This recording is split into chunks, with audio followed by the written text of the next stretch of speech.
Magandang araw mga kaibigan. All set na lahat ng aking mga tandang. May kanya-kanya na silang lagayan. Wala nang grupo-grupo. Individual na lahat sila. Meron na akong tatlong naka-cord. Meron na akong naka-ply pen. Ayan, no? Titignan natin isa-isa. Tapos yung long pen na hinati ko sa gitna. Kompleto na tatlo. Titignan natin mamaya. So, inspeksyonin na natin. Unahin na muna natin yung mga stags na nasa mga ply pen. So dito sa area na to, ayan, nandyan yung dalawang Butcher Gray, tapos Butcher White Kelso. So ayan na. Una syempre yung aking Butcher Gray. Pinaghiwa-hiwalay ko na dahil medyo bumabangis na sila. Butcher Gray.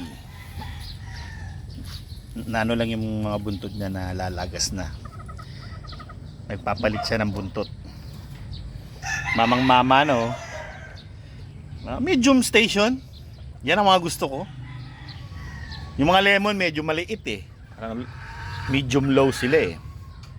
Pero to, tamang-tama. Tapos next, sasara lang natin. Next naman yung white ni Aling Mimay. Butcher White Kelso. Ito malalaking mga manok to. Walang mga buntot. Malakas kumain ng mga malalaking manok. Parang yung mga bulik. Yan. Tapos ganun din isang Butcher Gray. Magkasilaki lang sila ng isa. Tsaka yung White Kelso magkasilaki.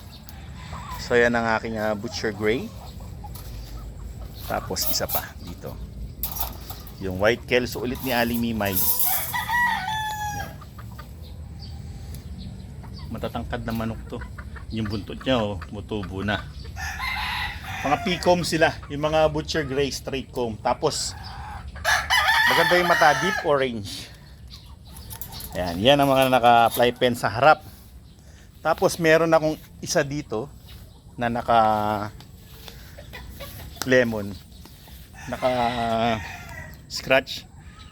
Ayan siya. Medyo bata pa to ng konti.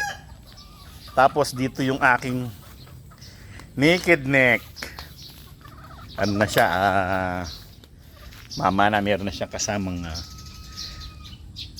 inahin. Yan ang aking naked neck. Itatali ko na to. Dapat na itong talig. Pogi pulang-pula yung mukha Kahit naked neck cobra pogi naman Gold. Ganda ng kulay. Yes. Experiment ko talaga yan. Yung kasama niya, nanay niya yan. Yung gold. Sweater gold. Tapos dito siyempre meron na akong bulik. Nakaraan, di ba? Yung mga naka-cord muna. Meron na akong bulik. JM Fantastic. Malaking manok din. Tapos LDT Gray. Yan ang aking LDT Gray. LDT cross ng Esculin. Yan ang kulay niya. Parang silver gray. Green-legged siya, green-legged. P-comb. Tapos yung mata niya parang brownish. Parang brownish orange, parang ganon. Tapos syempre dito, to hindi ko pa na-i-cord. Yung pinakapanganay ko. Yung aking Butcher na mayabang mo. Ano to ba? Magbabait to. Mayabang nga lang. Giri ng giri. Pag lumalapit ka. Ayan siya. Butcher. Medium station lang din. Mga ganyan ang gusto ko. Pero pag hinawakan mo to, punong-puno. Punong-puno ang katawan. Ito yung mga bulik ko to.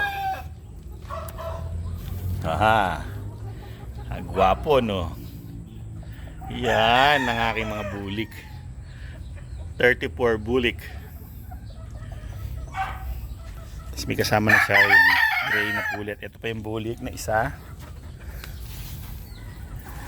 Yan. Yung red bulik. Mas pinakabata to sa magkakapatid. Medyo mailap to. Hindi katulad nung dalawa, medyo. Tapos ito naman yung isa ko pang bulik.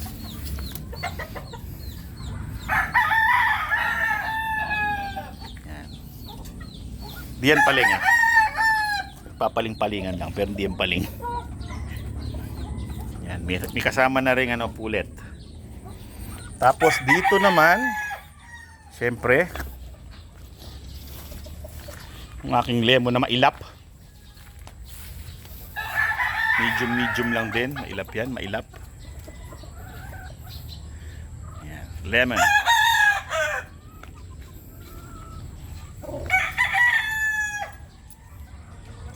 Tapos dito, yung aming isang gold pa.